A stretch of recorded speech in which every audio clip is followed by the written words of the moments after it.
الحمدللہ نماز تراویح میں 3 صورتیں مکمل ہوئیں، سورہ فاتحہ اور سورۃ البقرہ، سورہ آل عمران، اور ان سورہ مبارکہ میں بہت سارے مضامین بیان ہوئے۔ مختصر سا خلاصہ آپ کی خدمت میں عرض کرنے کی سعادت حاصل کروں گا۔ سب سے پہلے سورہ فاتحہ ہے۔ یہ قرآن پاک کی پہلی سورت ہے اور 7 آیات پر مشتمل ہے۔ مفسرین کرام نے اس کے بہت سارے نام شمار کیے ہیں۔ حضرت علامہ محمد احمد آلوسی رحمۃ اللہ علیہ نے اپنی تفسیر روح المعانی میں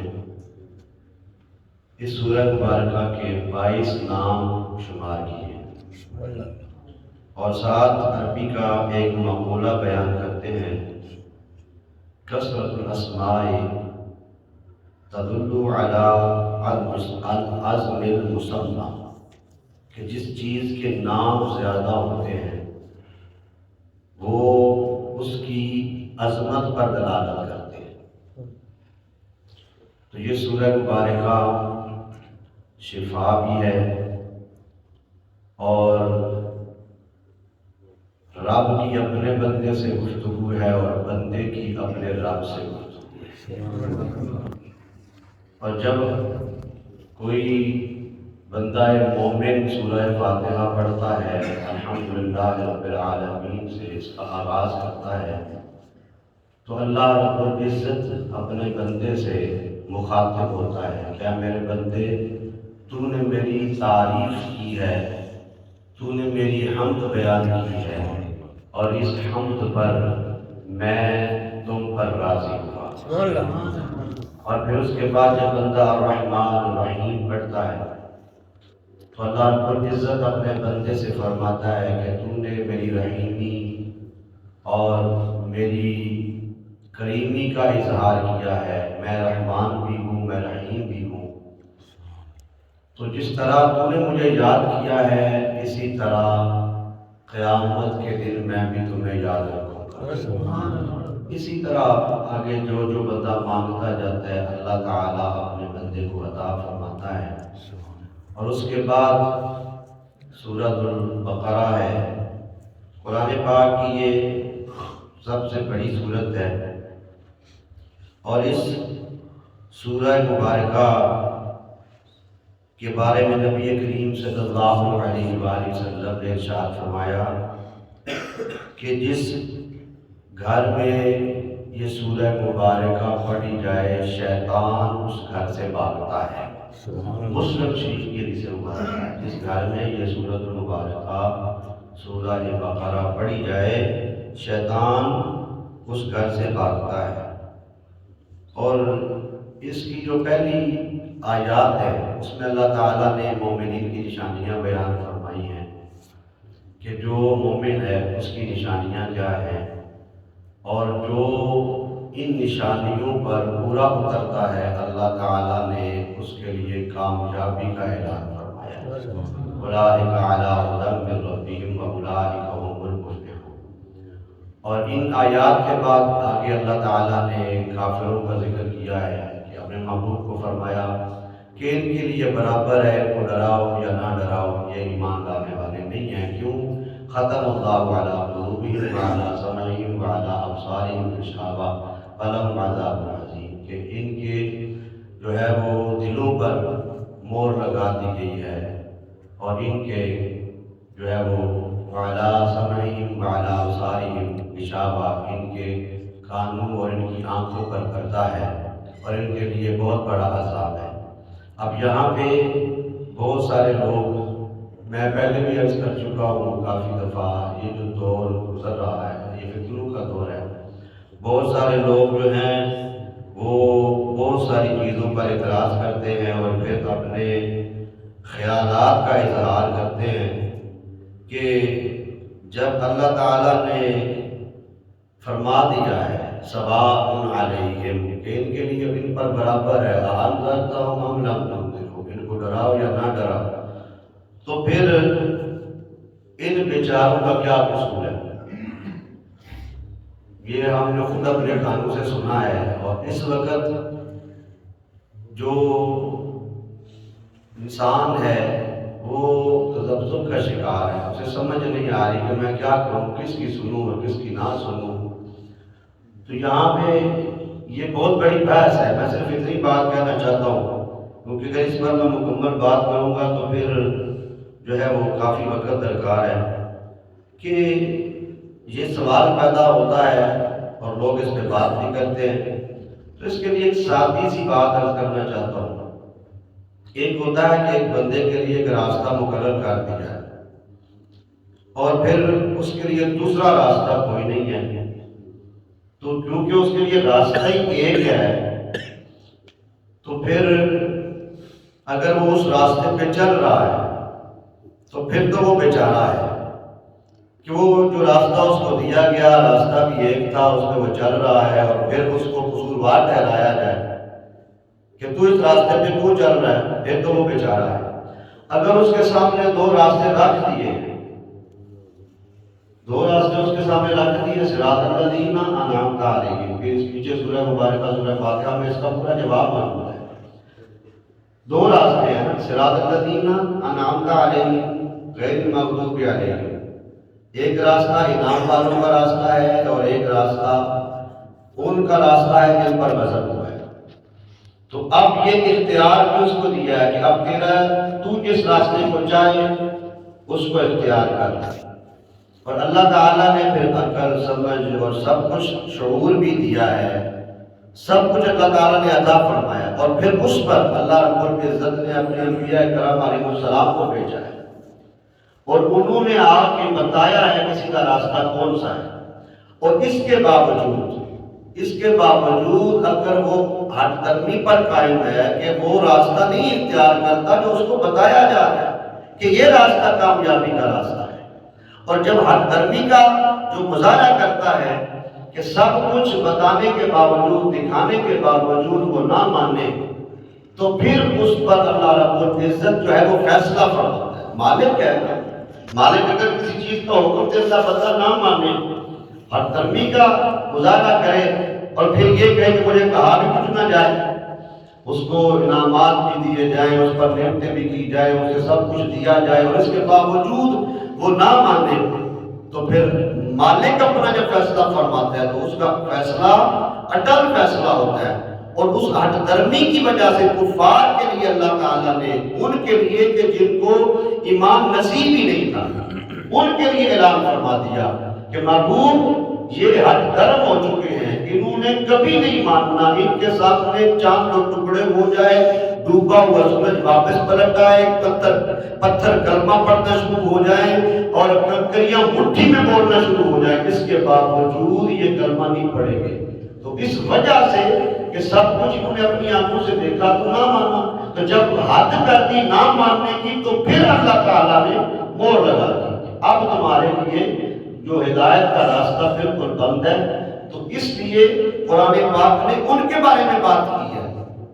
تو جب بندہ اس پر غور کرے تو ہر بات سمجھ آ جاتی ہے۔ اللہ تعالیٰ توفیق عطا فرمائے کہ رب کائنات کے جو فیصلے ہیں ان فیصلوں پر اعتراض کرنے کی بجائے ہمیں یہ دیکھنا چاہیے کہ مالک نے اتنی نوازشات کی ہیں تو وہ نوازشات دیکھتے ہوئے بھی، انعامات حاصل کرتے ہوئے بھی کچھ نہیں ماننا۔ پھر اللہ رب العزت نے آگے جو ہے وہ ایک اور گروہ کا ذکر کیا ہے۔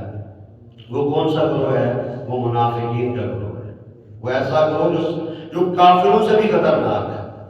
اس کا آیت نمبر 8 سے لے کے 20 تک اللہ رب العزت نے ان کا ذکر کیا، ان کی نشانیاں بیان کی، وہ کیسے ہوں گے، وہ کیا کریں گے، کس طرح بات کریں گے، مومنوں سے کس طرح ملیں گے، پھر جب واپس جائیں گے تو کافروں سے کیا کہیں گے۔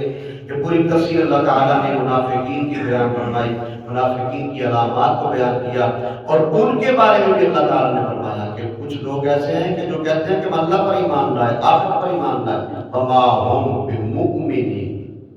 میرا مالک فرماتا ہے وہ مومن ہے، سارے بولے مومن ہے۔ یہاں پہ میں ایک بات کہنا چاہتا ہوں، آج بندے میں پہلے عرض کروا چاہتے ہیں کھلے دل سے کہتے تسی کون ہو گے جی، پوچھے تو جی تسی کون ہو گے جی، نماز نہیں پڑھتا جی تسی۔ میں نے کہا ہم تو کچھ بھی نہیں ہوتے، لیکن جب مالک نے نشانی بیان کر دی ہے، اور منافق سے اتنی بات کہنا چاہتا ہوں کہ منافق کا ایک بات تو یہ تھی کہ منافقین جو تھے وہ اپنی طرف سے دھوکہ دیتے تھے، لیکن وہ تو انسانوں کو دھوکہ دے سکتے تھے، اللہ کو تو نہیں دے سکتے تھے۔ لیکن ان کی بہت بڑی جو ایک میں سمجھتا ہوں کہ عادت جس کی وجہ سے اللہ تعالیٰ نے ان کو منافق قرار دیا کہ وہ اللہ کے نبی کا ٹھٹھا اور مذاق کرتے تھے۔ حضور نبی اکرم صلی اللہ علیہ وسلم جب اس طرح گفتگو فرماتے تو وہ بخاری شریف کی حدیث کا میں آپ کے سامنے خلاصہ عرض کرتا ہوں، مجلس میں بیٹھے ہوتے تھے اور آنکھوں سے ایک دوسرے کو اشارے کرتے تھے، مذاق کرتے تھے، دیکھو یہ باتیں اس طرح کر رہے ہیں، یہ نہیں پتا کہ ہم کون ہیں۔ لیکن وہ یہ نہیں جانتے تھے کہ جن کو اللہ نے اپنا محبوب بنایا وہ جانتے ہیں، تو جن کو جانتے ہیں انہیں پتہ ہے کہ میری مجلس میں کون مومن بیٹھا ہے، کون منافق بیٹھا ہے۔ یہ تو ان کی رحمت للعالمین کی شان ہے، وہ تو مہربانی فرما رہے ہیں کہ تمہاری نشاندہی نہیں کر رہے۔ اگر وہ نشاندہی کرنے پہ آ جائے تو پھر اللہ جب اجازت دیتا ہے تو پھر ایک ایک کا نام لے کے مجلس سے اٹھایا جاتا ہے، فلاں ابن فلاں تو بھی اٹھ، یہ بخاری ہے، تو بھی اٹھ، تو بھی منافق ہے، تو بھی اٹھ۔ تو یہ وجہ کیا تھی منافق کو اس طرح اللہ تعالیٰ نے سریعان بیان کیا کہ ان لوگوں سے بچو، اس کی وجہ یہ تھی کہ یہ اللہ کے نبی کے ساتھ بغض رکھتے تھے۔ تو پھر آگے اللہ تعالیٰ نے بنی اسرائیل کے واقعات بیان فرمائے، اور اس کے بعد وہ گائے کا واقعہ بیان ہوا، تو اسی وجہ سے اللہ تعالیٰ نے سورۃ البقرہ کا نام رکھا کہ وہ گائے جو تھی ایک اللہ کے نیک بندے کی تھی، اور جب فوت ہو گیا اس نے گائے کو چھوڑ دیا اللہ کے حوالے کر کے کہ جب میرا بچہ جوان ہو جائے گا تو اسے گائے مل جائے۔ جب گائے ملی تو پھر اس پر جو یہ بڑا طویل واقعہ ہے، تو سارے واقعے کو اللہ تعالیٰ نے قرآن پاک میں بیان کیا، اور اس میں جو سبق ملتا ہے وہ بڑا قابل ہوتا ہے کہ جب گائے کا حکم دیا گیا تو انہوں نے سوال کرنا شروع کر دیا، گائے کیسی ہونی چاہیے، اس کا رنگ کیسا ہونا چاہیے، پھر پوچھا کیسی ہونی چاہیے۔ بار بار جب سوال کیا تو حکم سخت ہوتا گیا، بار بار سوال کیا حکم سخت ہوتا گیا۔ اس لیے اللہ تعالیٰ نے منع فرمایا ہے نبی پاک صلی اللہ علیہ وسلم کے امتیوں کہ آپ بھی بار بار اللہ کے نبی سے سوال نہ کریں، جب آپ سوال کریں گے تو آپ کے لیے حکم سخت ہوتا جائے گا۔ جیسے کہ مثال کے طور پہ جب نبی کریم صلی اللہ علیہ وسلم نے فرمایا کہ جو ذات راہ رکھتا ہے، جو استطاعت رکھتا ہے سفر کرنے کی، تو وہ حج کرے، تو اس پر حج فرض ہے۔ تو صحابی رسول اللہ کرتے ہیں یا رسول اللہ ہر سال حج فرض ہے؟ میرے کریم آقا صلی اللہ علیہ وسلم نے فرمایا نہیں، آپ خاموش رہیں۔ پھر فرمایا، پھر عرض کیا رسول اللہ ہر سال حج فرض ہے؟ حضور خاموش رہیں۔ پھر عرض کیا یا رسول اللہ ہر سال حج فرض ہے؟ میرے آقا نے فرمایا ایک مرتبہ حج فرض ہے، تو اگر بار بار سوال کرو گے تو پھر حکم سخت ہو جائے گا۔ اس لیے بار بار سوال کرنے سے، سوال پر سوال کرنے سے بھی پرہیز کرنا چاہیے، ورنہ سختی بڑھتی جاتی ہے۔ تو اس کا یہ پورا اس میں سبق بھی موجود ہے۔ اور اس کے بعد پھر سورہ آل عمران ہے، اس میں اللہ تعالیٰ نے ان لوگوں کا ذکر کیا کہ جو متشابہات، دو قسم کی آیات ہیں، ایک محکمات ہیں اور ایک متشابہات ہیں۔ محکمات آیات کون سی ہیں کہ جن کے اندر صاف صاف حکم موجود ہے، جو بندے کو سمجھ آتا ہے، باقی الصلاۃ وآتوا الزکاۃ وارکعوا مع الراکعین۔ حج کا حکم دیا، صاف ظاہر ہے ان آیات میں حج کا حکم دیا گیا ہے، ان آیات میں نماز کا حکم دیا گیا ہے، جو ہے وہ زکوٰۃ کا حکم دیا گیا۔ یہ ساری آیات و محکمات ہیں جن کا معنی و مفہوم سمجھ آتا ہے، اور وہ متشابہات آیات کہ جن کا ظاہر کچھ اور ہوتا ہے اور باطن کچھ اور ہوتا ہے۔ اللہ تعالیٰ نے ان کا ذکر کرنے کے بعد فرمایا کہ فَأَمَّا الَّذِينَ فِي قُلُوبِهِمْ زَيْغٌ، کچھ لوگ ایسے ہیں کہ جن کے دلوں میں جو ہے وہ ٹیڑھا پن ہے، فِي قُلُوبِهِمْ زَيْغٌ، جن کے دلوں میں کیا ہے؟ ٹیڑھا پن ہے۔ فَيَتَّبِعُونَ مَا تَشَابَهَ مِنْهُ ابْتِغَاءَ الْفِتْنَةِ، فرمایا وہ متشابہات جو آیات ہیں اس کی پیروی کرتے ہیں، اس کی کیا کرتے ہیں؟ پیروی کرتے ہیں۔ کیوں کرتے ہیں؟ مِنْهُ ابْتِغَاءَ الْفِتْنَةِ، تاکہ فتنہ برپا کیا جائے۔ ان آیات کو لے کے لوگوں کے سامنے بیان کرتے ہیں کہ تاکہ لوگ جو اس سے فتنہ برپا کیا جائے، جو متشابہات آیات ہیں۔ اب میں پنجابی جگہ سے جنا کھڑا آ جاتا ہے، قرآن پاک کے وہ ترجمے والا ہے، پڑھ لیا کرو، بندے وہاں بھی سمجھ آ جاتی ہے۔ میں نے کہا میرا بھائی جب قرآن کہہ رہا ہے کہ ان آیات، وہ آیات ہے قرآن پاک میں متشابہات ہیں، تو متشابہات آیات ترجمے والا قرآن پڑھنے سے سمجھ میں نہیں آئے گی۔ بس یہ ہے وہ متشابہات آیات کے بارے میں جاننا ضروری ہے، ان پر اپنا عقیدہ بنانا ضروری نہیں ہے، یہ یاد رکھیں۔ کیونکہ اللہ تعالیٰ فرماتا ہے وہ اپنی طرف سے تعویل کرتے ہیں، وَمَا يَعْلَمُ تَأْوِيلَهُ إِلَّا اللَّهُ، فرمایا ان کی تعویل جو ہے وہ کوئی نہیں جانتا الا اللہ، مگر اللہ۔ ان کی تعویل کون جانتا ہے؟ اللہ جانتا ہے۔ آگے اللہ تعالیٰ نے بیان کیا اللہ کے علاوہ کون جانتا ہے؟ وَالرَّاسِخُونَ فِي الْعِلْمِ، اور وہ جانتے ہیں کہ جن کو اللہ تعالیٰ نے، جن کے دلوں میں اللہ تعالیٰ نے علم راسخ کر دیا ہے۔ یہ نہیں ہے کہ بندوں میں کوئی نہیں جانتا، فرمایا وَالرَّاسِخُونَ فِي الْعِلْمِ، اور وہ جانتے ہیں کہ جن کے دلوں میں اللہ تعالیٰ نے علم جو ہے وہ راسخ کر دیا ہے، وہ جانتے ہیں ان آیات کے بارے میں۔ یقولون آمنا بہ کل من عند ربنا، فرمایا وہ کیا کہتے ہیں؟ جو جانتے ہیں نا، جن کو قرآن کا علم ہے، وہ کیا کہتے ہیں؟ ان کا یہ نہیں ہے کہ قرآن پڑھ کر کے لہرا کے کہنا میرے بھی قرآن چاہیے ہے۔ آج کی میں پریشان ہو جاتا ہوں سوشل میڈیا پہ ایسی میں سمجھتا ہوں کہ ایسی جو آئٹمز پیدا ہو چکی ہیں کہ جو قرآن کو لہرا کے اور بڑے کھلے عام اس طرح بیان کر رہے ہوتے ہیں جیسے انہوں نے بڑا جو ہے وہ مار کا ساتھ دے دیا ہے، لیکن وہ یہ نہیں جانتے کہ اس حرکات کی وجہ سے وہ امت میں فتنہ پیدا کر رہے ہیں۔ کیونکہ اللہ تعالیٰ فرماتا ہے جب وہ جان جاتے ہیں متشابہات آیات کے بارے میں تو وہ اس طرح لوگوں کے سامنے فتنہ برپا نہیں کرتے۔ یقولون آمنا بہ، وہ کہتے ہیں کہ ہم اس پر ایمان لائے، ہم جانتے ہیں یا نہیں جانتے، ہمیں پتہ ہے یا نہیں پتہ، لیکن ہم جو اللہ تعالیٰ نے فرما دیا اس پر کیا ہے؟ ایمان ہے۔ کل من عند ربنا، کیا کہتے ہیں؟ کل من عند ربنا، سب کچھ جو کچھ بھی ہے نا، جو کچھ بھی ہے اس قرآن میں من عند ربنا، ہمارے پروردگار کی طرف سے ہے، ہمارے پروردگار کی طرف سے ہے۔ وہ کسی حکم پر اعتراض نہیں کرتے، کسی حکم پر اپنی سوچ اور اپنا خیال، اپنی تعویل نہیں جو ہے وہ شامل کرتے، بلکہ وہ یہ کہتے ہیں کہ جو کچھ بھی ہے ہمارے پروردگار کی طرف سے ہے، ہم اس پر ایمان رکھتے ہیں۔ اور قیامت تک کے لیے ایسے لوگ جو ہیں ہر مومن کے لیے نصیحت کی ہے اور مشاہدات ہیں۔ اللہ تعالیٰ ہمیں قرآن پاک پر صحیح معنوں میں جو اس کے احکامات ہیں ان پر غور کرنے کی، اس پر عمل کی توفیق عطا فرمائے۔